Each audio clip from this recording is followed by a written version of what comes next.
For someone starting out, how do you go to a bank and approach that? For the smaller stuff, yeah, a bank might say, "Oh, Johnny, you wanna buy a $500,000 dental practice? Maybe he's a dentist. Okay, we'll lend you this." But if you want to get into the higher level stuff, you either need to have really good relationships with the bank, you need to have a really good business background, or you're gonna need a partner. Thanks for coming on, dude. Yeah, man. It's funny. It came like a full circle in a way. We chatted a couple of months ago. We did. And now, yeah. So we were going to do content, but it's like we're on different wavelengths, which is fine. But it was kind of funny when Donnie reached out, and Donnie's like, "Hey, have you heard of Brit?" I'm like, "I know Brit." Yeah. And he's like, "Yeah, cool." And obviously now we're sitting opposite one another, chatting to one another. Here we are. But so for anyone who is not familiar with Brit Foshi, what is it you do in a nutshell? And I'm gonna probably pick your brain on a shitload of stuff. Sure. Yeah, so I am mainly a real estate guy. So that's kind of how I started. I just I grew up little guy and determined really early on I just did not want to be poor. And for me, the fastest way, the easiest way to achieve that was through real estate. And so I started with my first deal and obviously scaled into multiple different things in real estate, rental, flipping, all of that. And then along the way, I started a family. And so what happened when I started a family was I needed something a little more secure, because with real estate, I was pushing out large sums of money all the time. And so my bank account would just fluctuate, large, big, small. And so, and for me, a single dude, I knew where it was and I didn't really have a lot of concerns about it. But as I was starting a family, I realized my wife, we weren't on the same page. And so she needed something a little more stable. And so for me, what I wanted to do was I wanted to essentially buy income. And so I started just researching, acquiring companies. I really wasn't interested in starting anything that seemed like way too much work for not a lot of return. And starting a business, you mean? Right, like starting a business. Just the idea of that just seemed like I didn't have time for it, and it seemed like a lot of work. Mm-hmm.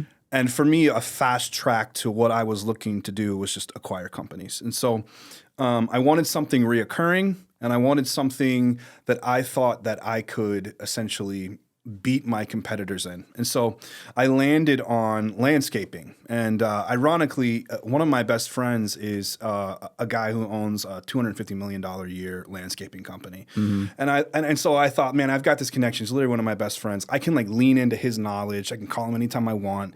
It's reoccurring. And so I just started buying up small landscaping companies, and I did what I would call junior M&A. I mean, these were really small companies, mostly sub $500,000 revenue companies, and levered them up, put them up into one company, and looking at this point to just to sell those here in the next couple of months, actually. So when you're looking at a company that size, because 500,000 is still sizable for, let's face it, the top 1% of America.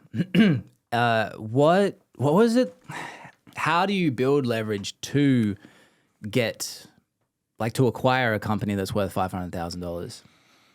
Yeah, well, it starts with your first one, right? So my first deal, I shared this before on a podcast before, but I just did not want to lose on my first one. It's kind of like your first real estate deal. Mm-hmm. You don't really know what you're doing. You've done a lot of research. You've called all your guys. You're like, what do I need to know? But there's still this fear, I'm going to screw this up. So what I did with my first one is I just did essentially an asset sale that allowed me to purchase a company for the cost of the assets.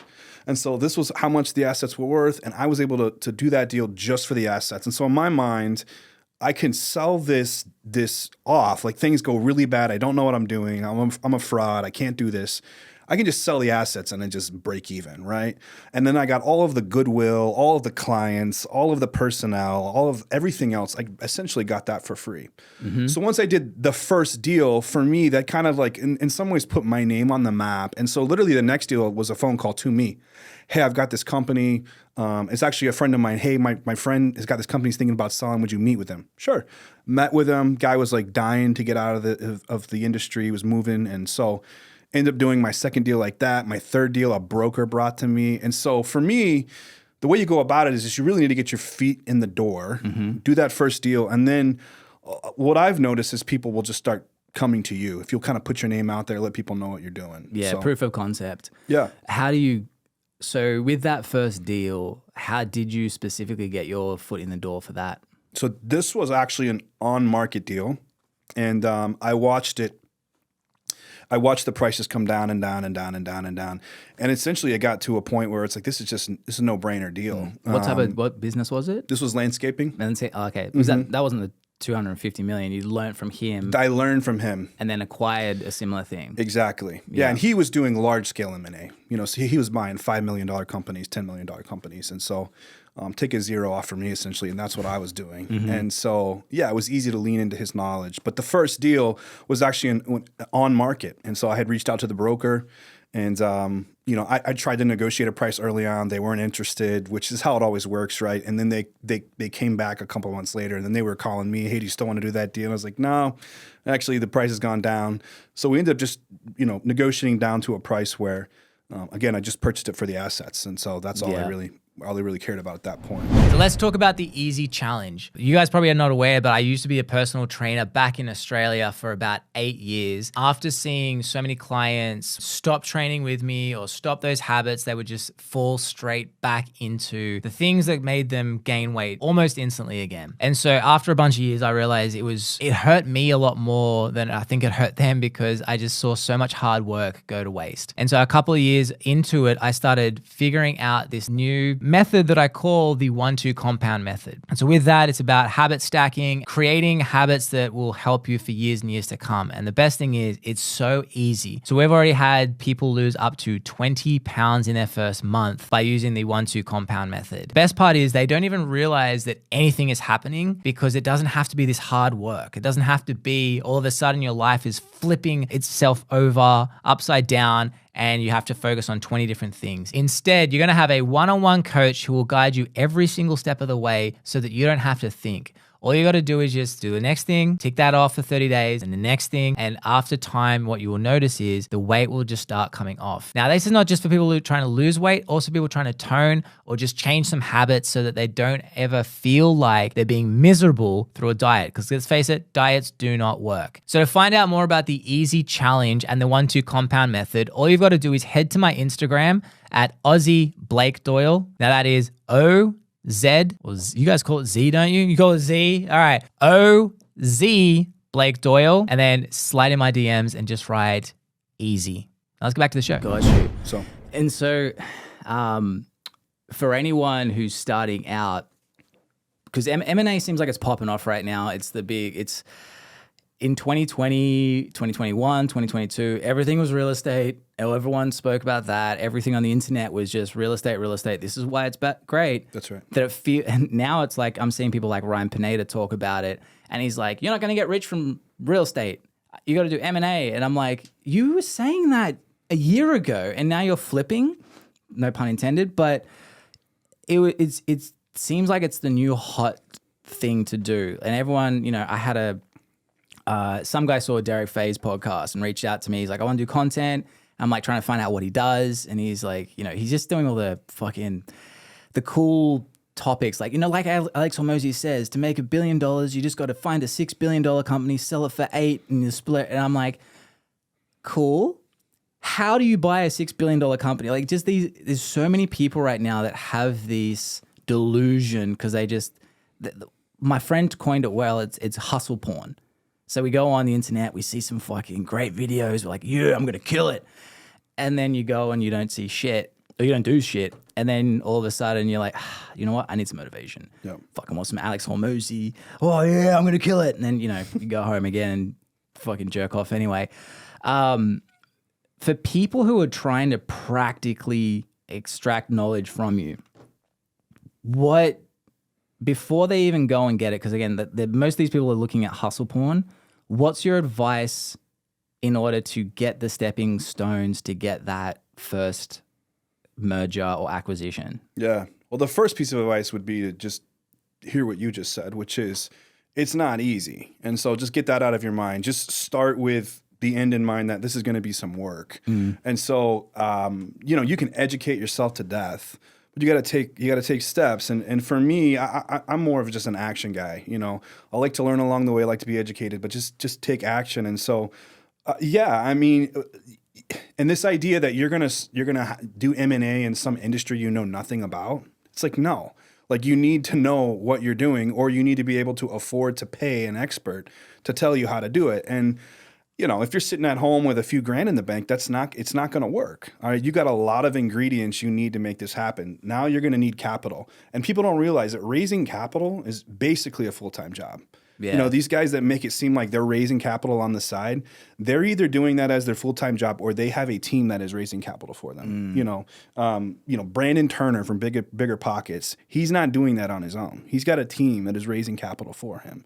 And so, yeah, I've always thought that M&A is the path to major wealth. You know, the Grant Cardones of the world, you know, they're billionaires because they have thousands and thousands and thousands of units, right? Yeah. And for me, in business, it is a lot quicker path to bigger numbers. I've always thought that. And so I don't know why it's hot today, but I think if you want to get to 20, 30, 40, $50 million net worth, your quicker path is an M&A roll up for sure. No doubt. Yeah, I heard recently or something like it's easier to take a $10 million company to 20 than it is from 0 to 10. For sure. Yeah. For sure. And so how many people did you speak to before you got that first deal? That's a great question. Are you talking about like trying to learn, or just about deals? Well, I mean, yeah, deals. Like, you know, how many people did you pitch to with the idea of acquiring it before you actually got your first one? That's a good question. Maybe like 7 Ask or 8. a lot of good questions. Yeah. You say it a lot. I'm like, thank you. Yeah. Yeah, it's a great question. I mean, I told you. I think what people need to know is that it's not as easy of a path as everyone on Instagram wants you to think. Yeah. Right. And so, yeah, I talked to a lot of people. At the same time, I had a very high standard of what I was looking for. So I wasn't just like out wasting my time calling up all these guys, like trying to, you know, talk about their deals. I was like, no, like there's really only like 7 or 8 deals that I'm even interested in. Yeah. And so, you know, I reached out to all of those. And so it was probably like 7 or 8 until I kind of honed in on the one that I ended up buying. But the mistake I see people make is, you know, they essentially think they try to make a deal out of something that's not a deal, you know, and I see hundreds of companies every day, and I'm like, I would never touch that. I'm not even close to the numbers that they want for that business. So, and so when you're looking at a company to acquire, what are the variables that are red flags for you to definitely not invest in? And how do you, I mean, you're down the line pretty well, so you can be quite emotionless. How do people also not get that delusional optimistic tendency where they only see why it would work? Yeah, and that major mistake that people make, you know, if an owner has taken a business to $3 million, $5 million, $10 million, that took a lot of work, right? It took a lot of time and a lot of work.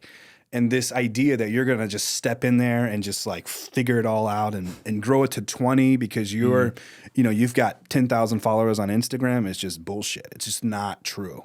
And so I think like what you have to do is just realize that you don't know everything and really sort of honor and respect like the path that those people have taken to get where they are. And so like when I'm leaning into a company, I am not really trying to come in as the expert. I'm trying to come in as the guy that doesn't know anything. And so I'm really interviewing these owners. Like, tell me, like, I want to know their story. Like, hey, tell me how you did that, man. Wow, you were just 25 when you started that? Like, what was that like? And just kind of learn their stories and learn how they did it and learn their process. And in some ways, like, befriend them because in many cases, I'm going to need them.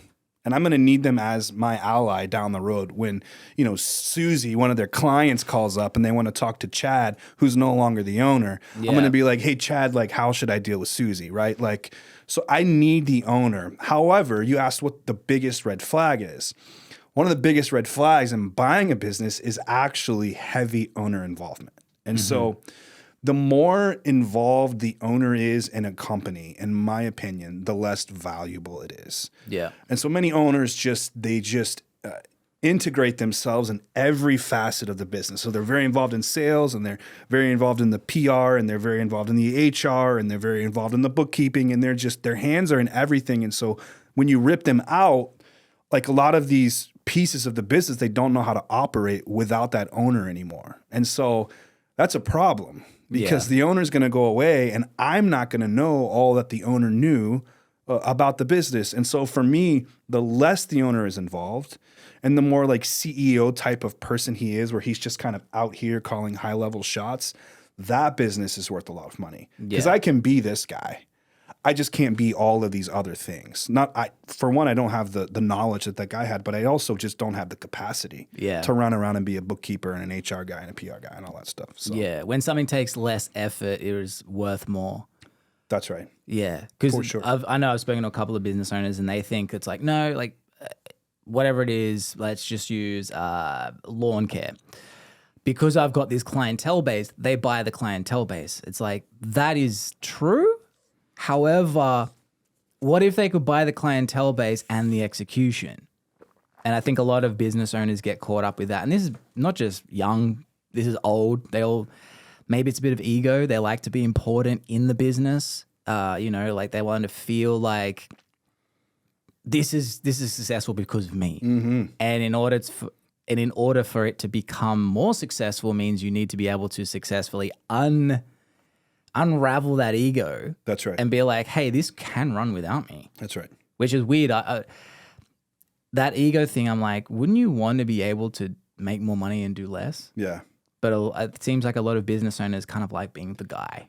Yes. The two things that get in the way of most business owners are pride and greed, right? And the pride is exactly what you said, which is like, I can do this better than everyone else. Yeah. No, you can't.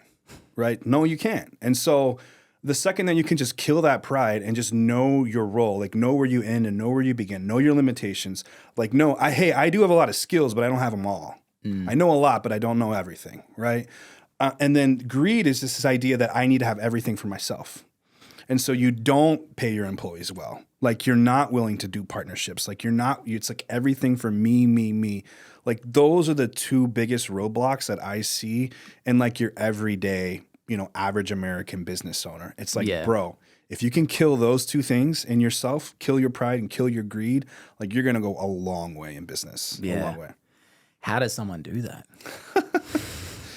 Well, for me, especially around the pride, is I need healthy people that I trust around me to like point out things in my life. Like I need someone like a Donnie to go, hey dude, like, I don't know if you see this, but this is something that I see. Right. And then for me to trust them and go, dude, yeah, you're right. Like, and so that's hard though, man, because it takes a little bit of humility to even receive that. Right. And so Well, it takes an ego hit. That's right. Especially when you're like, hey mate, come on. Yeah. Yeah. But man, especially in like the last 2 years of my life, like my journey has taken me to a spot where like I've gone from like rejecting feedback and feeling like it's almost like an insult to me or somehow like criticizing me to like, no, I want all the feedback. Like give it to me. You give me. Now I get to decide like what I receive. I don't have to receive everyone's feedback, but I want it. Like you give it to me, you give it to me, you give it to me. I want it all. And so to me, like the more eyeballs I can get on my businesses and my life and my relationships, the better. Yeah. And then I get to decide what I choose to listen to and not, but I want to be open to all of it. Yeah. So, yeah, the thing that I've found is fascinating is, I mean, one, we don't perceive reality as it is. Like I did a tweet the other day. It was like, our perception is not reality, but our reality is from what we perceive. And the way I learned that is through this podcast. I'll have a conversation, think it goes a certain way, and then I see it third person, and I'm like, oh, that was different. yeah. Sometimes, like, I mean, I'll say wild fucking shit. And I'm like, oof, like you wrap around in your head later on, you're like, I'm probably going to delete it. I've had, like, most of the time, if I get something wild out of a guest and they say something wild shit, I'm guaranteed to get emails or like, hey, like, can I just watch it before it comes out? I'm like, nah. And they're like, oh, but because it's like you start creating this false reality. Like I've said some wild, like I said like a rape joke in the podcast and I was like, fuck, that didn't land. And then I watched it third person, I'm like, actually that was kind of funny. And I kept it in. Yeah. Because it was like what I found was it's so hard to even take, I mean, feedback from other people is also tricky. because they've got their own biases. That's right. And then if you had a third person camera on them, then they're like, oh, fuck, I saw that reality weird. Yeah. And so, I mean, I'm a big advocate of if you can pay someone to film you 24/7 and be like, hey, this is what happened. I'd be like, show me the camera. And I'd be able to see it third person and be like, all right, yeah, I was a dick. Or, okay, I could have improved that. Yeah. Versus trying to recall it because our recollection is going to be completely wrong. Yeah. It will never be correct. Yeah. So with when you're coming into a business and you're trying to fix a couple of things, what are the main things that you would say you bring to the table to improve a company to take it to the next level? Yeah. So I think just leadership in general. So I have ability to sort of like rally the troops.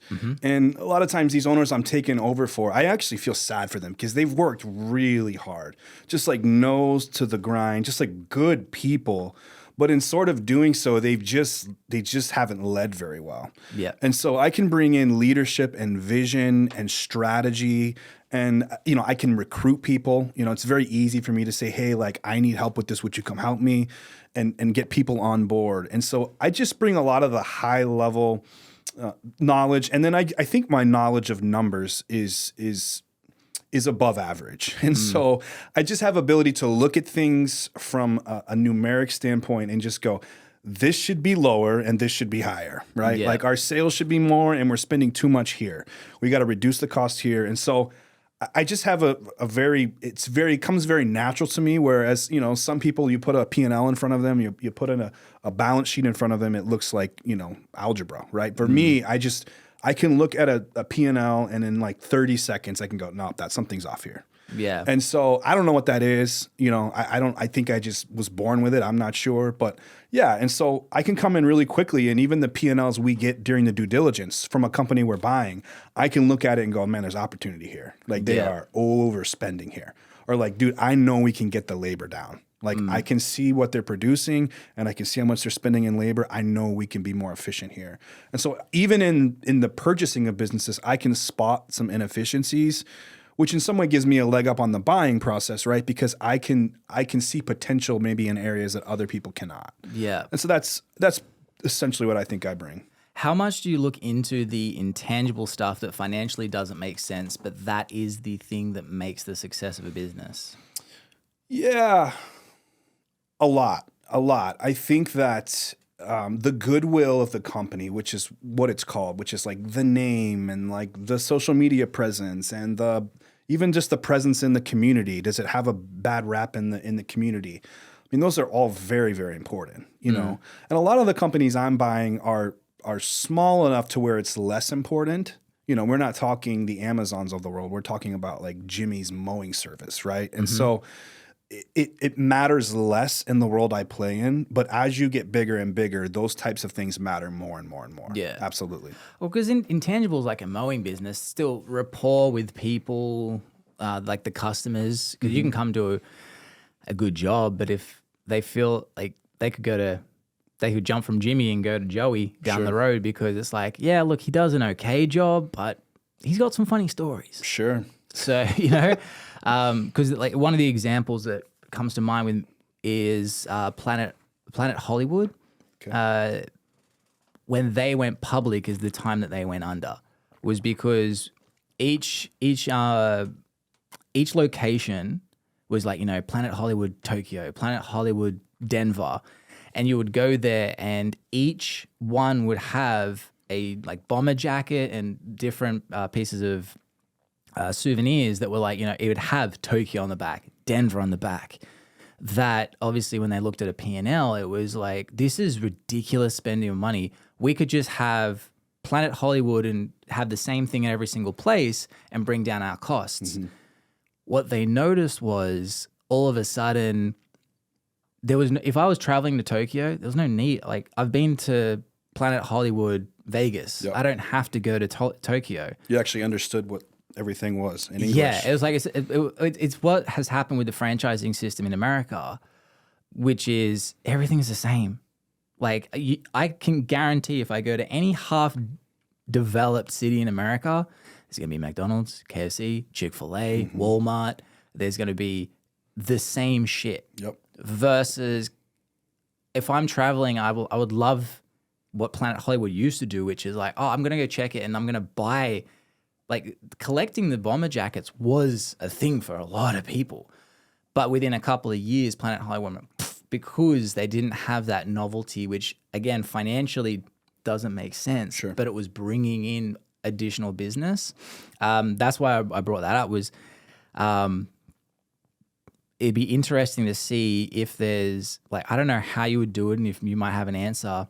How can you look at those intangible things that financially don't make sense that allows a company to even continue on to the next step? Do you have a process for that? Sure. I think specifically in the service-based industry, those types of things matter a little less. And here's why I say that is, for the most part, like when we're contracting with clients, they pretty much just want to make sure their grass is getting cut. I saw a tweet about this the other day. This guy, he had eaten some ice cream, and on the back of the label, it was like, our ice cream connects to the bigger story of mankind because blah, blah, blah, blah, blah. And his tweet was basically like, dude, I just want to eat ice cream. Like, I don't care about any of this, like... Give me a Snapple fact. Yeah, like exactly, right? And I think there is something to say about that. Like when I shop on Amazon, like I just want to be able to click a button and get my stuff delivered. Yeah. I don't care about how Amazon makes me feel. I don't care about the story. And there are times when that does matter. So I don't want to underemphasize that. But like in our industry, where we can win is just show up and do what we say we're going to do when we're going to do it and be like consistent. And that's why we all shop at Amazon, because we know when we click the button and it says it's going to be there in 2 days, it's going to be there in 2 days. That's why we like it. And so, well, they have the intangible though of, if you don't like it, just send it back and we're not going to ask a question. That's that right. financially doesn't make sense. Even sometimes you'll refund something and it's they just go, fuck it, keep it. yeah, And you're like, what? yeah, Like even another company, Jolie Filters, $170 water filter for your shower. And I was like, this doesn't make sense. Can I refund it? And they go, no worries, keep it and give it to someone. I was like, that's a $170 product. Like, Yeah. yeah, fuck it. that's how some of the mattress companies 1 month are. later, I ended up using it because I was like, whatever. Now I'm subscribed to them. Yeah. So that financial short-term decision doesn't make sense to any company. They're That's like, right. what, you're going to just let them keep it? That's right. Everyone's going to take advantage of that. That's right. No, we just made a sale as a result. Yeah. So here's one way we do that. That's a great example that triggered this sort of thought process is, so, we don't do any contracts. That's for us. We really did it because we saw it as a bottleneck to our company. Like they just got in the way. And what are we going to go sue someone for $500? It's like, we're just not. And so, and people really like that. They really like the idea that they can leave our company whenever they want. They're not bound to any contract. So there's certainly things like that we've introduced into our company, but almost always it's mutually beneficial. So it's beneficial to the client and it's beneficial to us. Like we don't want to do the paperwork. It's not worth it for us, for our guys and our admin to be running around trying to collect signatures on a $200 a month contract, right? And so that's been a big win for us, and people seem to love it. And I think they're just it creates a smaller barrier of entry. Like, hey, I don't have to sign up with you for 12 months. Sure, I'll start with you. And so I've loved that move that we've made. I think we've gained a lot of clients that we would have lost otherwise had we not done that. Yeah. And so let's go back to the start of your journey. You started real estate at 23. From that, like how, because you were saying you wanted consistency and that's why you got into M&A. What about real estate wasn't consistent enough for you to stick to it? Yeah. So it was just mainly the big capital swings. So the capital swings were just very big. And as a single guy, I was... What do you mean by capital swings? The capital swings. So, I go to buy a, $300,000 property and I've got to bring 80K to the table. And, maybe I've got cash out somewhere else and I've got $100,000 in the bank and I'm still operating these other things. So now I put my 80K, now I got 20K left in the bank. But I've got all these sort of like plans. Okay, this money's going to come back in June. And so kind of got all these mental models, right? I'm not very sophisticated at 23. And so it just was too much like money in, money out all over the place. So like from a net worth standpoint, I was in great shape. My net worth was awesome. Yeah. But my capital in and out, it was just way too inconsistent. And as I started a family, it was just hard for my wife to understand. And I totally understood her perspective. Like, babe, like, why do we only have $20,000 in the bank? Like, this doesn't make any sense. And like, you were just doing flipping. You weren't. It's not like your traditional realtor. Is that what you were doing? No, never an agent. I was doing flipping and then building a rental portfolio. Gotcha. And again, going back to this, people saying this is the way to make all this money. Rental wealth is like a slow grind. It's so slow. Yeah, I saw a video of a guy. He had 45 rentals, and he's just like, "Yeah, I lost money this month." Yeah, 45 rentals. Yeah. And there's a lot of other benefits, and we can go into that. It's appreciation, depreciation. There's a lot of tax incentives. There's a lot of great things, and I could pitch you on why real estate is the best asset class. Okay, but the reality that you're going to buy a couple rentals and somehow pay for your lifestyle, it's not. It doesn't work that way. Yeah. I think I have 40 plus units at this point. I could not live off that income. I just couldn't do it. And so even as I was building my rental portfolio and, all these cash in, cash out, and as I was growing my flipping company, all that meant was I needed more cash. And so instead of doing 3 flips and having 150 grand out, now I'm doing 7 flips and I've got 350 grand out. And so that becomes a little bit of the monster of flipping is as you do and grow and do more flips and do larger flips, it just requires more and more capital. Yeah. And so that became sort of the complexity to me. And I just wanted something that, hey, I can count on this 20 grand a month every month coming in. And that way I can go kind of do all of this other stuff and just I can rest at night knowing my bills are paid for, my wife's good, my kid's good. And so that was kind of the mentality of shifting into some of that while I was doing the flipping. Yeah. There's a guy in Australia called Cohen Ray, fascinating businessman. He's kind of like the Tony Robbins without the sparkles. Incredible speaker, very philosophical, but also very useful. And I remember one of the things he said at an event was, fuck real estate. The rich make their money from their business and park it in their house. That's right. And so that all of a sudden was like, yeah, it makes total sense because I remember when I was speaking to my wife, and she was like, we first moved here. She's like, at what point do you think you should just get a job? And I go, Stace, I just gave myself a pay rise of 500% last year. What job's going to give me that? Mm-hmm. She's like, but you're stressed about money. I'm like, it's because that's who I am. Yeah. And so and you can't do that as easily with real estate. Like, yeah. I mean, yes, you can leverage it and, you can get the bank's money to make that back. But it seems like percentage wise and yield wise is not as high with real estate versus if you can monetize a business. If you bring in 100 grand, you can turn that 100 to 500 across a year versus it's kind of tricky to do that with real estate. Yeah, I mean, I don't even know if everyone totally knows how M&A works. And if I explain some of the mechanics, perhaps why you can get wealthy quick will make sense. So the way M&A works is a smaller a company is, the smaller multiple it trades for on the marketplace.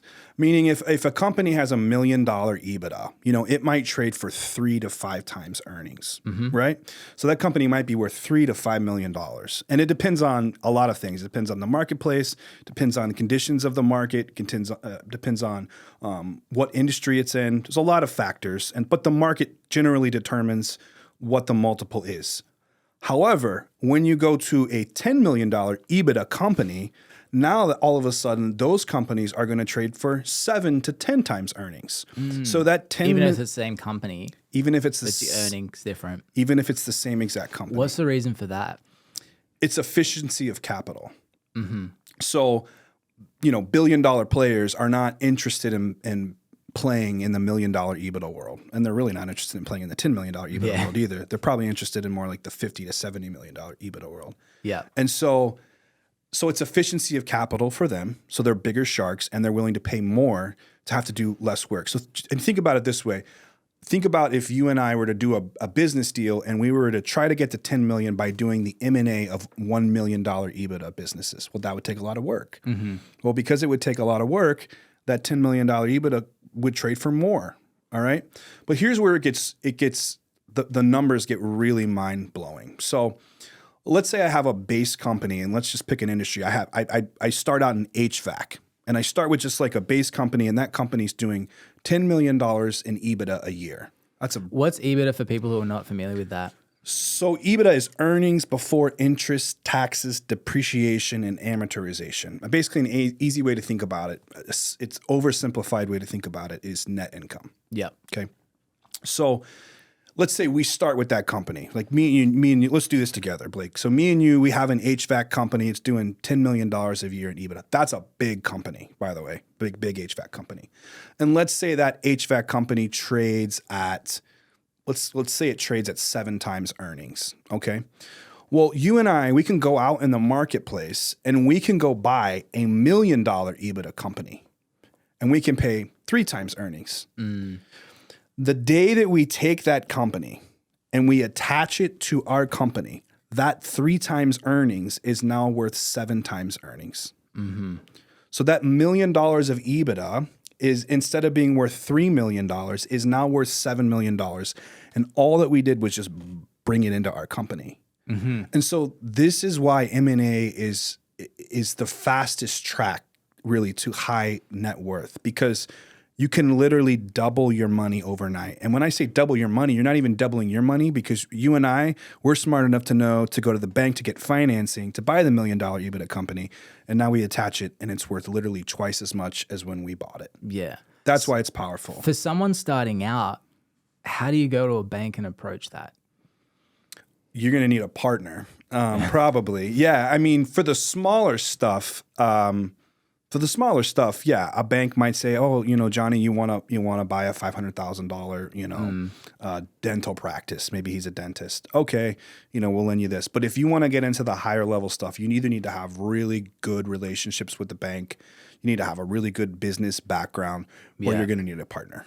So you're saying, like, if someone wanting to get into this, they have no experience, they have done their knowledge, they've done their research, they're better off finding someone who does M&A, partnering with them, negotiating the deal beforehand, and then learning as a result to then use that as a stepping block. Yeah, I mean, that's a great way to do it. Another way to do it would be to find a guy that's already doing it and just say, "Can I come work for you for a couple of years?" And just kind of get that resume going. And I would tell him right up front what you're trying to do. I want to do what you do. Yeah. Can I just be your personal assistant for a couple of years? And when I go to the bank, will you come meet with me and, vouch for me? And I mean, that's how I would do it today if I was starting out, is find a heavy hitter and do anything you can to get attached to him. Yeah. Yeah. Because it definitely feels like with the internet now, everyone wants to be the guy without the knowledge, or they don't want to take those stepping blocks. It's, no, I'm going to be the head of the company straight away. And that's a difficult thing to do, especially something like M&A. All the leverage. People don't realize how hard it is, like, just to get a home loan with something that's proven, like, that, like, buying a house is pretty straightforward, but now add the risk of, well, hey, I'm going to buy this company. Yeah. And this company, I project, which, what the fuck does that even mean? I project. Like, that's why business meetings always make me laugh, where they're like, "Oh, we project we're going to make this year." I'm like, you're basing that off complete bullshit. Yeah. You have no idea what you're going to make. Going into and getting a loan for a business is going to be next to impossible for someone who hasn't got a proven track record, or at least is teamed up with someone who's got a proven track record.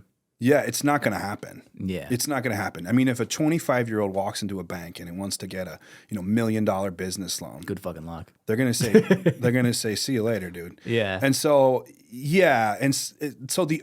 there is no fast track. It doesn't exist. I mean, despite what you may hear on TikTok or Instagram, there is no fast track. And anyone that has told you that there's a fast track, they've got a secret they're not telling you. Yeah. They've got something else in the recipe that they're not sharing with you. I guarantee it. Yeah. They got a rich dad. They got something else. So Rich dads are nice. they are. They are. Now, you can have collateral. Yeah. You know, I mean, bank. You know, let's say you have a couple houses free and clear or something, and you want to go get some money. The bank will give you all the money you want for those houses. You know, as long as they've got collateral. But a business is a whole different animal. Yeah. And even underwriting, it's a different animal. Underwriting? I always get confused about underwriting. Underwriting It's is all new to me with over here. underwriting is just doing your due diligence on the business. Okay. And there's no, and it's no disrespect to youth, right? But there's no 21-year-old kid that's going to convince me that he can go in and underwrite a $5 million EBITDA company. Yeah. It's just he wouldn't be able to convince me. That optimistic tendency would kick in massive too for them. Yeah. There are so many things to look for when buying a business. So many things. And that's why I have so much respect for these guys that do it at a high level. And I mean, again, I one of my best friends does M&A for a $200 million company. When he talks about the level of sophistication they have when they acquire these companies, it is mind-blowing. I mean, it is hours and hours of forensic accounting and this report and that report, and they look under every sheet of paper. I've always said this, buying real estate's easy. You show up, you look around, okay, got some termites, got some electrical problems, no problem, all right? With a business... Is that a Boston accent that just came out then? No You from problem. Boston? No problem. I don't know what that was. You're in Boston or I something. thought it was almost Spanish. I was like, shit, he's gonna fuck some people up. I've been working on my tan, so I feeling a little Spanish right now, but that's one of those yeah, things it makes it you easier. edit. Yeah. I'll turn it up a bit more. Okay. Yeah. Thanks. Yeah, it makes sense. Like the amount of variables that are in a business, especially something that size, would be insane. Yes. So, no, that makes total sense. Side tangent. So have you heard about this new Fed money thing that's coming out? The CBC, What is it? the digital coin. Yeah, what's your opinion on that? And what is it again? It's like the Fed payment system. Yeah, so I'm a bit of a conspiracy theorist when it comes to this. So, yeah. You know, so my theory is the Fed essentially, they manufacture crises in order to take more and more control of the marketplace, essentially. And I mean, we can get into it, but what the Federal Reserve wants is more and more control. And a digital coin gives them that. Yeah. And so I don't know if you've heard much about this, but think about this idea that you go to pay for your son's college, and all of a sudden they say, nope, you can't do that because you haven't done X, Y, and Z. Yeah. They can literally turn off your ability to transact with anyone at any time through this digital currency. And to me, that is utterly terrifying. And some people compare it to like Bitcoin. It is not like Bitcoin at all. Not at all. It definitely feels like, I don't know why this is not turning on. There we go. It feels like it's a little bit of a step towards a Chinese credit banking system. Yes. Because the ability, like the fact that it says now, and like, you know, I think they're emotionally tapping into the idea of like, hey, this is a fast way to pay, which, to be honest, is ridiculous. How in Australia, if I want to pay direct deposit, I wire you money from my bank, Commonwealth Bank, to your ANZ. If it's not the same bank, it's a 2-day wait. Once we've established that first payment, I can pay you. Boom. Wow. Venmo, Cash App, Zillow, not a thing in Australia because it never existed. Well, they were like, why would we do that? Our bank does that already. Why would I then add another account? So for here in America, where it's all these weird systems for money, where it's wire transfer, it's like, what, some couple of percent? I'm like, why? I tried to wire, I wanted to set up automatic payments to my wife's bank account. So I'm like, hey, here's our weekly budget. Do it, denied.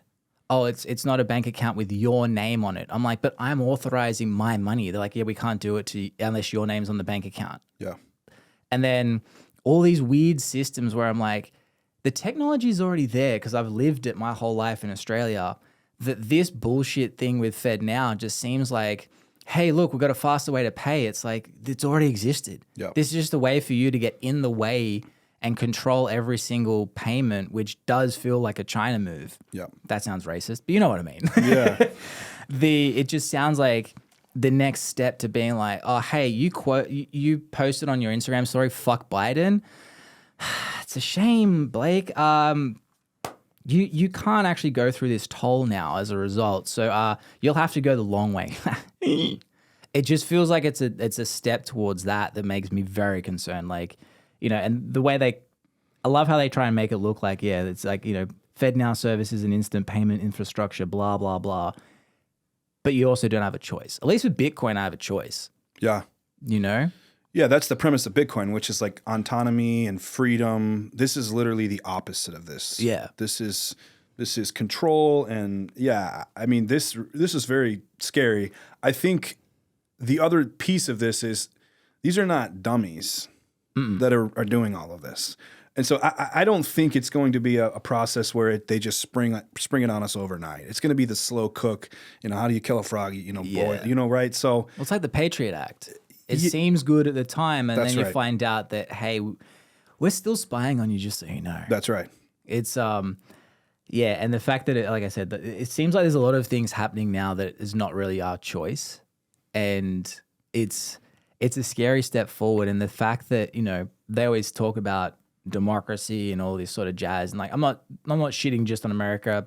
Freaking every country seems to be doing shit like this now, but it's weird how our vote doesn't really mean anything, and it's like this again. It's this illusion of choice in a way. But anyway, yeah, I thought that was interesting because now even big companies like Amazon have to go through the Fed first before they can even get the money. Yeah, which is wild. Yeah. Well, and this isn't even referencing the sort of digital coin that's out there, and I think that's coming, and I think they're setting up for that. What I don't understand though about this whole, like the FedNow thing is they're saying, you know, it's our next step to a digital currency. We've had a digital currency the whole time. I wire money to your bank account, which is just made up of ones and zeros, and the bank goes, "Yep, we've got money." Yeah. But then they're holding $8 million in make-believe money and they have $1 million in cash. Yep. That this whole thing of, you know, this is our next step to a digital currency is like, we've had that for 2 decades. Yeah, that's a great point. You know? Yeah. Money doesn't make sense. Can we just accept that when we shit on Bitcoin or whatever it is, like, oh, it's not real. I'm like, I just sent an image from my phone to your phone saying you have money. That's right. That's right. It's weird. But do you see any concerns with how a business could be run in the future with this FedNow situation? Yeah, it's a great question. I haven't thought a lot about this in particular, how it relates to business. I just think that small businesses are already so restricted when it comes to like regulation and things like that, that this is just going to add another layer. I mean, you think about all of the things that a small business has to worry about when it comes to licensing and taxes and social security taxes and unemployment taxes. And for me, this is just compounding the situation for small business owners. Small business owners do not have it easy. Yeah. They do not have it easy. So not only that, actually, I'm just thinking that while we're thinking this out loud, we saw during 2021, if you didn't like something, we're going to shut your company down. Now, we can't stop people doing transactions. Like they definitely in Canada tried to stop you from getting, you know, like the truckers when they were protesting. All right, go to the banks, shut them down. Now you can't get your money. This, if the wrong government gets in power and say they're like, hey, all these people that are going against blank, all right, now your company, your livelihood, you don't get any money. Yeah. Like we can literally just shut your business down, which they already showed where they could do it with physical force. that's right. But this is more dangerous than physical force because you can't see it happening. Yep. You just hear someone complain. It's the same as when someone complains, I think I got shadow banned. Everyone's like, all right, bro. This could become a thing where it's like the government shut my business down because of the FedNow situation. Now I can't get any money. Yeah. And they're like, people will be like, well, what'd you say? Yeah. Yeah, this is bad. because you didn't hire enough Hispanic people, or you didn't Yeah. hire enough black people, Or you said something against our president. You That's said right. something like you Yeah. said something anti-trans, or you know, yeah, shit. yeah, very It's getting scary. deeper. Yeah, This is yeah, fuck. So, what do we do? yeah, Because we've already seen the power of social media and how the platforms can mediate and regulate what you say by self-censoring. But now this is directly affecting the business and everyone's income, that they can start making you self-censor to whatever their agenda is. yeah. Like, you know, conspiracy theory. Oh, this guy spoke about whatever it is, which plenty of conspiracy theories have come out true. Yeah, and they'll control the narrative, whatever they want Yeah. it to be. Oh, you And know, if you can't get money, Blake, you know, he said this and he's inciting violence, you know. So don't you think that we should be, and it's like, yeah, and that gets really scary. Not only this, but just how they control the narrative of everything that's going on is Yeah. yeah, but this is the worst time because this is your money. yeah, yeah, That's livelihood. All of a sudden you can go from to bottom and now you're homeless just because someone in a certain position of power disagreed with you. that's right. Very scary. Are we doomed? I feel like every generation says we're doomed, but I'm Yeah. like, this thing's the first thing that made me, like, even when I was talking to Josiah before this, he's just like, oh, I heard a bit about it, showed him one video that capped it up. Literally like 5 minutes later, I could see his brain just, he's like, that's fucking scary, dude. Yeah. I think part of the problem, Blake, is especially in America, I don't know the history of Australia quite as well, but I think that the further away we get from like freedom, like the less and less it's appreciated. And I think Yeah. one day we're going to wake up, and it might not be my generation, it might be the next, and they're going to go, what the hell are we thinking? What the hell are we thinking? I don't think they would know. Because the thing is, it's like people born into war-torn countries, they don't know what peace feels like. That's just how life is. Yeah. I don't think people are even going to know. Because, like, you know, when you hear people like our grandparents and they talk about the good old days, you're like, shut up, grandma. Yeah. I don't think people are going to care. Like, what have we done? Yeah. There's plenty of people that willfully threw people under the bus in the last 2 years that have no remorse. They're like, no, I was doing the right thing. Yeah. Yeah. I think that's fair. I just think that their history shows us that at some point people have enough, whatever that is, and they revolt. And that revolt usually is bloody. It is usually what happens. Definitely is bloody, but they've never had weapons like they've got now. Yeah. Where you can, you know. Anyways, I think we're in trouble, man. Yeah. Great tangent. Holy shit, I'm a downer right now. Yeah. No, I was just interested because I'm interested to see how people start to figure out what to do around this. Yeah. And you seem pretty knowledgeable. Yeah. But even this is above your head. Yeah, man. I haven't looked much into it, so I'll definitely. Now you're going to. Yeah. Send me that clip. I will. Send me. Yeah. I shared to a couple of people and it was like, all right, what the fuck? Yeah. I've been reading about the coin that's coming. So I think the coin's just bullshit. keep an eye on that. It's like they're trying to be trendy with crypto. Well, I think the coin is the move to try to move away from cash. So I think they're going to do a sort of call for cash. They're going to say, hey, bring your cash in.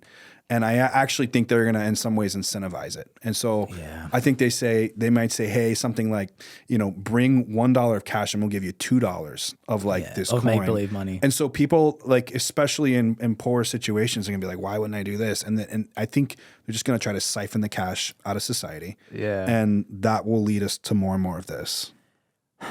Will inflation apply when they got this made-up coin, which money is already made up, we've established? Yeah. That's great. That would be another tangent if you want to go down there. But Search that. you know, inflation is an interesting topic. It's I think It's that also made up. in today's world, inflation is a lot different than historically what we knew inflation to be. And so, you know, we saw the Roaring '20s, and we saw periods in I believe it was the '70s that were high inflation, but we did not have the level of sophistication in the markets that we have today. And we also didn't have the Federal Reserve pulling the levers that we had today. And so I don't know if you've noticed, but inflation is all but stopped. Have you noticed that? I saw a thing about Biden saying that? It was quite a great clip. I want to see if I can find it. Well, your gas today is $3.75. Like if inflation had kept going Really? up, It was $4.50 yesterday. Really? I got dicked. You did? Yeah. Where are you shopping, bro? Wrong place, apparently. Yeah. I deliberately went to, what was it, 89, because I was like, I'm not paying $4.50. It's probably that Naples gas. Fort Myers, actually. Okay. Yeah, Fort Myers is getting fancy. All right. Yeah. All right. $3.75. Where do you shop? This was like Wawa. Wawa? Come on. Where man. is Wawa? Yeah. Well, That's I fun don't to say. actually use gas because I have a Tesla, but I just saw it driving by and That was probably the shit E version, whatever it yeah, is. yeah. But yeah, so inflation has stopped. Yeah, and I think that's because we have levers that we can pull today. So I'm generally a fiscally conservative person, but I think the fear mongering around inflation is exactly what I just said. It is to incite fear in our society. Yeah. Inflation is done. There's nothing going up in price anymore. And to me, the bigger threat is actually deflation. And so Deflation. Oh, Yeah. that's where we pay money, isn't it? deflation is where the price of goods and services start going down. That's bad? That's bad. Sounds great to me. So, well, I'll give you an example. Tell me if this sounds great. Well, you weren't here, but if you were in the US in 2008, okay, 2009, that was a deflationary period. Hundreds of thousands of people lost their jobs, they lost their houses.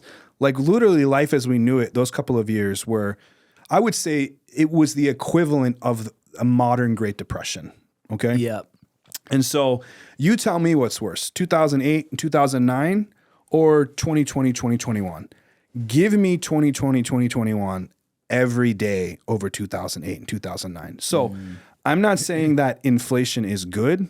I'm just saying that the alternative, deflation, is very bad. Would you say though, because the difference between 08 and 2020 was there was a clear removal of rights versus, and also there was so much make-believe money that we realized that the stock market is not a representation of the market. It's just it's a trust thing, an opinion poll basically, because the thing that doesn't make sense, and this is proof that everything that we believe in is made up. The Depression, for example, the factories were still there. Shit still had to be made, but there's no one in the factory. Same as 08. Everyone loses their jobs, but there's still shit that has to get done. It was just this make-believe thing of, oh, we need to tighten stuff up for this make-believe thing, so we'll get rid of a couple of people's jobs. And then in 2020, it also illustrated like, hey, money doesn't mean shit. We'll print off 40% of the history of money and everything will still be fine. That, I don't know, it just seems like this whole system is weird, and I don't have a fucking solution. I don't know what I'm an idiot. But it seems very bizarre where it's like we believe so much in something that's made up that we're willing to sacrifice the thing that's real in front of us, jobs, safety, freedom, because we're like, well, fuck, my dollar's going down in value. Yeah. So you'd rather 2020 over 2008? Yeah, any day. Yeah. And it's not that printing all that money didn't have consequences. It absolutely did. I mean, there were people suffering to get by. And so I don't want to minimize that. We were also in Florida. Yeah. Well, Florida was a great place to be in 2020. It was. It was a great place to be. If you're in New York, maybe not as much. Yeah. Daddy DeSantis. Yeah. Yeah. So, but deflation. Deflation is much scarier in my opinion. Is that because companies then, because it's a system that we're in where it's so focused on profit that when deflation happens, again, that make-believe thing of the make-believe goal of eternal growth becomes so scary that we just lay off an exponential amount of people? Well, you lay off people not because of the growth, you lay off people because you have to. You can't afford to pay them anymore, right? Like the money's not coming in anymore. Like when you cut off the faucet, which is essentially what raising interest rates does, you slow the amount of money coming into the system, there's just not enough money to pay for those goods and services. And so that's where the Fed has this balancing act. And I don't think they get it right all the time. I think, generally speaking, for me, I think the Fed is behind the curve. And so I think they should already be easing, and they're still raising. And I thought they should have been raising before, earlier than they did. And so I think if they were just a little 6 months ahead of schedule, this would have been a much better situation for everyone. Yeah. But regardless, they have a very tough job. And I'm not like pro or against Fed, but I'm also not a hater because almost everyone that talks about them, it's like Fed this, Fed that. They don't know what they're doing. I'm telling you, these guys know a lot more about what they're doing than you do. Yeah, well, most of the people that say they don't know what they're doing don't know what they should do. Yeah. That's a bit of a problem. And I just don't think people generally understand money or how it works. And it's very complex. And even I've given this illustration before, in some ways we need to print money, Blake. And here's why. So as markets expand and as new markets are developed and new industries are developed, you need money in order for deflation to not happen. So I'll give you an example. You've got manufacturing of this, and then you have this new technology that comes out. We have AI. AI is a great example. AI is coming out. Well, as AI is going to kill some things. It's not going to kill everything. Well, AI is going to create new jobs. It's going to create new opportunities, new businesses. And then along the way, it's going to kill some. But essentially what you've created is like a new pond, okay? And you've got the pond of whatever. You've got the pond of building homes. And you've got all of these tranches of industry, of GDP in the country. And new ponds are constantly being created because we're a very sophisticated economy that's constantly growing. And as the economy spans, you need money to fill in that gap because if you don't, you're going to have deflation. And the second that deflation happens, you're going to find an 08, 09 situation again. Yeah. And so I'm actually okay with expanding the money supply, but it needs to be expanded gently and slowly to fill in sort of I would call it the gaps as GDP expands. And I can't say that in a very sophisticated way. I'm not an MIT grad, but I know enough to know that new things are being birthed all the time and you need money to fill in those holes, or it's just going to get borrowed from other industries and those industries are going to contract. Yeah. And you really want everything to just kind of be stable, which is why you need to print money occasionally. Yeah. I don't know, man. It's fucking complicated. It is. I'm not even going to try. Like, again, I'm not even going to try and pretend like I know what I'm doing, but I'm just figuring it out day by day. Yeah. Yeah. And so for people, I guess, what do you see with M&A? I mean, look, it's always been there. It always will be there. It seems like it's popping off right now as it's trendy. How long do you reckon until it's not trendy anymore? That's hard to say. I don't know when it won't be trendy. It's not going away. I can guarantee you that. I mean, I just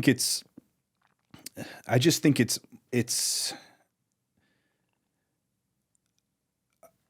has its place in the marketplace, and I think it's too attractive and too alluring for it to just somehow just go away. And so I think that's what you're seeing is a lot of these guys like Ryan Pineda, I think they're realizing that like, man, real estate's a slow grind. Yeah. But I can M&A my way to a $50 million net worth pretty quickly. Yeah. I mean, you had Derek on your podcast. I mean, Derek got most of his wealth. I don't know Derek's entire story. He got most of his wealth through M&A, right? Yeah. And so, and he got it really quickly, And so I think that like, it's going to continue to be trendy as long as that possibility exists. Yeah. And I don't see how that possibility is going to not exist. It seems like though M&A is like the step after you've already successfully built a business yourself in most cases. Hormozy, gym launch, now doing that. Ryan Pineda, he did his real estate, built systems and everything else to become more digital around that. Now he's getting into it.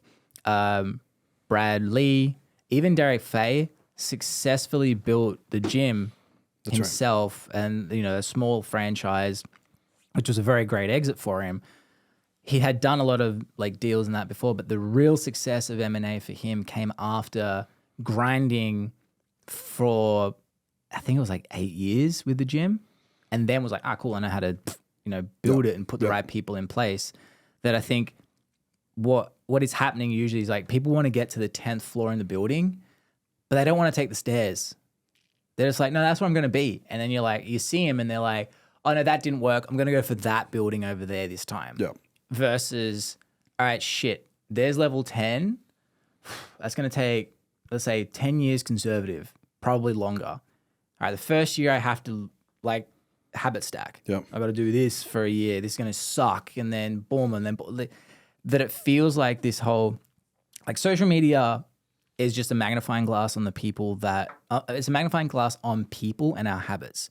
People have always been looking at level 10 and ignoring 1 to 9. Yep. It's just now we see a lot more people doing it because we see how many people really do it. That's right. There's a great Jordan Peterson clip out there. It's actually one of my favorite clips on the internet. He talks about how people think that they can snap back against the fabric of reality.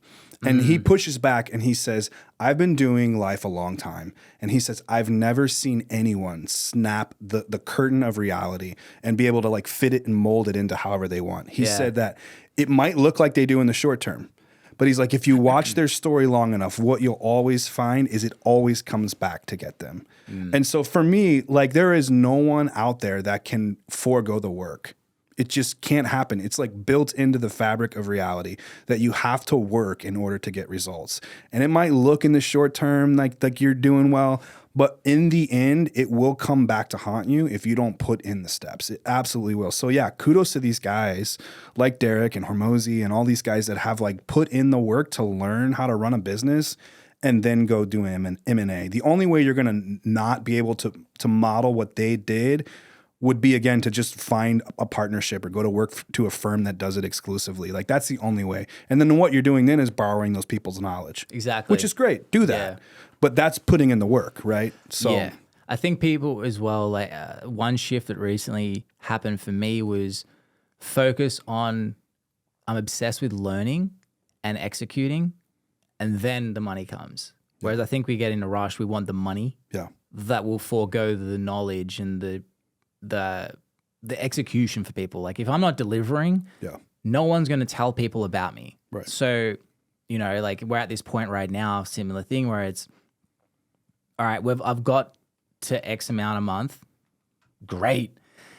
Now I've got to figure out ways to buy back my time and build the systems so I can go from this amount to double that, triple that, quadruple that, because now I've got the skill of all these other things individually. I need to develop the skill of getting skilled people, which is another skill in itself. Yeah. And so when you're mentoring people, how do you convey that information to them? How long does it take? Or is it more just by them seeing you do it, they like, I guess, absorb that information and start realizing? Specifically, which piece of that? The patience part. And I mean, your success, for example, is not because, like, yes, the money is a thing because you know that there's a financial amount for you to get in order for you to leave. Anything past being able to not worry about where you live and how your family is, anything past that is just gravy. Yeah. And Brad Lee said, he goes, your life starts at $20,000 a month. I can vouch for that. But, you know, you don't get there without developing the skills. And I'm sure you've got a lot of people that jump on your team that kind of want the success without the skills. How do you regulate that with them? Is it through environment? Is it through one-on-one? Or what is it exactly? Yeah, that's a great question. I think that it is building trust and rapport with them because they've got to be able to trust what I'm telling them. And if I can build trust and rapport with them, like, hey, man, trust me on this. Like, trust me. I'm not just bullshitting you. I'm not trying to like shortcut you. I'm also not trying to keep you on my team longer so that, you know, you stay with me and you don't go out and do your own thing. Like, I'm not in this just for me. Like, I'm in this for you. And so if I can build the trust and rapport, then like, yeah, these guys will be willing to receive sort of the feedback from me. And the feedback is just that, man. Like, you're not going to shortcut the system. You're not going to do it. Dude, you're a special dude, but you're not that special. You know, like, dude, you got a lot of skills and a lot of talent. Like, you're actually more skilled, more talented than I was at your age. And it's not even close.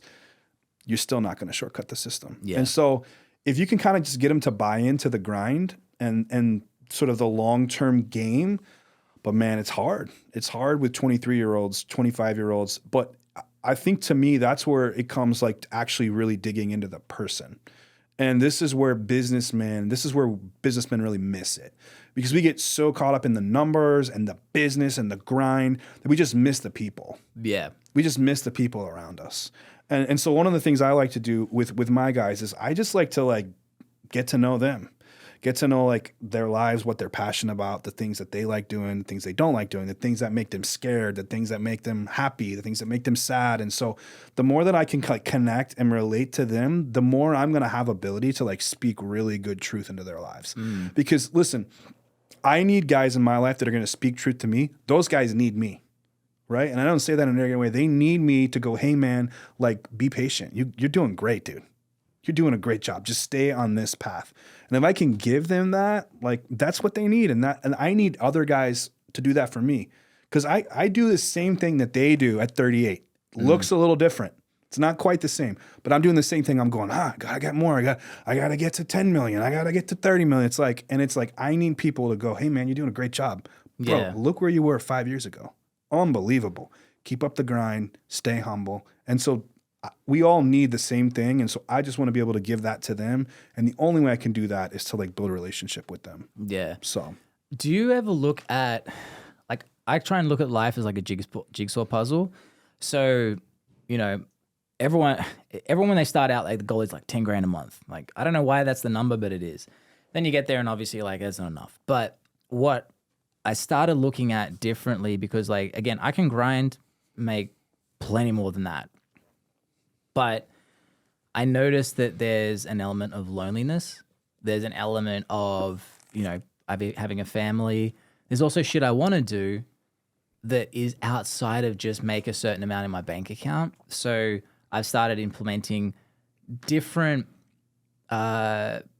pieces of the puzzle that I need to put together. So, for example, all right, how do I have time for my family? And what does that look like? Like, I can't be like, how do I spend every day with them? That's not reality. Everything has a give and a take. The next thing was, how do I build a team that is also a friend and also a bunch of friends? Then it's also, all right, how do I now build time so I have the time to go out and meet new people? Because I've realized for me, that's what I love. I love the grinding, don't get me wrong. I've been here till midnight the last couple of nights. I fucking love that. I also love meeting people, shooting the shit. That's why I did the podcast. But I also love just going and meeting new people because everyone's so interesting. That also helps business. Yep. How do I add that piece into it? Also, then how do I travel for a month, a year, and still keep the business running? Because from Australia, I don't know much, if you know much about us, we love to travel. We're the furthest from anything, and we're probably the country that travels the most. You know, like if you tell me in Australia, I'm going to Europe for a month, I'm like, sounds about right. Yeah. You tell an American, they're like, what? So that's a very important thing for me. But it's like, again, it's like, I'm not just going to, how do I make money and go? Because now I go and I'm lost, I lose a month's income. Or probably worse, because people are like, hey, you're meant to be doing my content for me. So how do I build those systems? Because you're obviously, when you're younger, similar, it sounds like, and correct me if I'm wrong, very driven by the same sort of thing. Like, I got to make this much amount for my family. At what point did it shift for you, if it did, where it was also like, okay, how do I look at the intangibles as well as the tangible? Yeah, I love that question because I had to learn this the hard way. You know, what I like to say is that for most of my business life, I saw my business as the most important thing. And I don't know if I would have said that, but if you were to just look at my life, you'd have been like, yeah, that's where he spends most of his time. That's what he thinks about. That's what he does.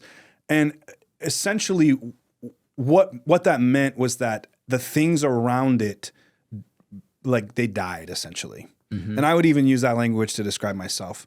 I would not let my business die, but I would let myself die. And I just mean like little deaths here and there, like things I wanted to do but didn't do, or relationships that I wanted to have but I couldn't have, and it went on, like death by 1,000 paper cuts, right? My marriage, my relationship with my children, my social life, like my health, my mental health, my physical health, like all of those things suffered, but the business is doing great. And what I've found is that it's just a fucking terrible way to live. Terrible way to live. And that's like an easy way to crash and burn. And not only that, it's incredibly lonely. Like incredibly lonely. And so like it literally took me crashing and burning to realize like this ain't working, man. Like this is not how it was supposed to be. And I just needed like, man, I just needed really healthy men to like look into my life and evaluate me and go, hey, like you don't have to like get rid of business. You can actually do business and do all these other things. And this is how you can do it. And so that's what I started doing was I started just saying like, look, I'm not going to let myself die before I let my business die. And so this year, that's actually one of the first years where my first quarter numbers are a little down, right? And like historically, I'd have been like, okay, well, that means I gotta like, gotta go grind, gotta put my suit on. And then I'd be killing myself to keep my business alive. And my mentality today is like the most important thing is that I stay alive. Like I have to stay healthy. And honestly, the long-term results of that, Blake, is that my business is going to be fine if I'm fine. My business will not be okay in the end if I'm not okay. Yeah. And so the same thing, man, with my marriage. What I noticed was like I was just not prioritizing my relationship with my wife. I was not prioritizing my relationship with my children. And so I had to just reevaluate everything. And you talked about the jigsaw and figure out how to put all of the pieces of the puzzle together for a life that worked. Because really, the first sort of 20 years of my business, I only had one piece of the puzzle, and it was business. It was the only thing I cared about. It was the only thing I would die for. And today, I've decided I'm not dying for my business. Yeah. I'm just not going to do it. It's just not worth it. And some may say, hey, well, you have the luxury of doing that today because, you know, you've got businesses and you've got some money. It's like, no, dude. Like if I knew where that would have taken me 2 years ago when I crashed and burned, I would never have done that. Yeah. I would never have done that. And you can start it at any point. Like, I mean, I'm starting it very early. Yeah. You know? But it's funny because, so I'm not religious, love the Bible. Weird thing. Because I do believe it's like what Jordan Peterson says, it's a collection of all the most impactful stories that hit the human soul. And the whole lesson of, you know, the greatest sin is the love of money. I more interpret that as when you love money so much, your whole world crashes around you. Now you need it. It's not saying hate money, which some people, you know, interpret as like, oh, if you love money, if you like money, therefore you're sinful. But that was the thing where I realized I was like, holy shit, one, I need money. But two, if I'm just focusing on that one variable, friendships don't exist, family doesn't exist, happiness long-term doesn't exist because making money in the bank account is a fleeting desire. So yeah, that was that was a side story. I just thought it was interesting. Love of money. Well, and then what happens is everyone just becomes a pawn in your game to get it. Yes. Yeah. Everyone just becomes some tool that you use in order to get what you want. And look, you can get really good at that skill. Yeah. And you can get so good that people don't know it. And maybe even you're not even perceived as someone who does it. But the reality is if you love money that much, you're just going to use whoever you can to get what you want. Yeah. And that's just not how I want to live, man. Like I want to be super connected to people where there are boundaries I would never cross. Like I would never treat them a certain way. I'd never hurt them or harm them in a certain way. And if I do, I just go, hey man, I'm sorry I messed up. Let me, forgive me, that kind of thing. So yeah, man, super important. And I love the jigsaw analogy that you use. Having all of the pieces is really not just important to being a healthy businessman. It's really just the important of being a healthy man in general. Yeah. And so you can take business out and plug in anything else. Plug in work, plug in job, plug in hobby, whatever you want to plug in there. I'm just not willing to die for that, whatever that is. And I did for like 20 years of my life. Miserable time. Yeah. I'm the happiest I've ever been. And I just told you my business first quarter is I've never had a down quarter in the first quarter. I'm doing fine. You're fine. Well, it's because you probably also realized, man, again, if my family's fine, I'm fine. I don't have to worry about blank. I'm good. Yeah. I'm good. Everything else is gravy. That's right, man. Yeah. That's right. Cool. Anything else you want to touch? I feel like we've hit everything. FedNow, life philosophy. Loved it, man. Loved it. So for people trying to reach you, where can they find Britt? So I am on Instagram at Foshi Flips. I'm on Facebook. I'm on Twitter. And I think I'm on TikTok and YouTube. Probably find me on those. China app. I'm kidding. Yeah. I'm on TikTok. I don't know how long I'll be on TikTok. Might be. And as long as it gets you eyeballs. Might be banned soon. So I don't think that's going to be. It won't be. no. Nah. Okay. That TikTok thing, side tangent, it's actually not about TikTok. You knew that, right? Didn't you? I do know. Yeah. It's about control, baby. Fucking control. Yep. All right, guys. Well, follow Britt and follow me. Then subscribe. Peace.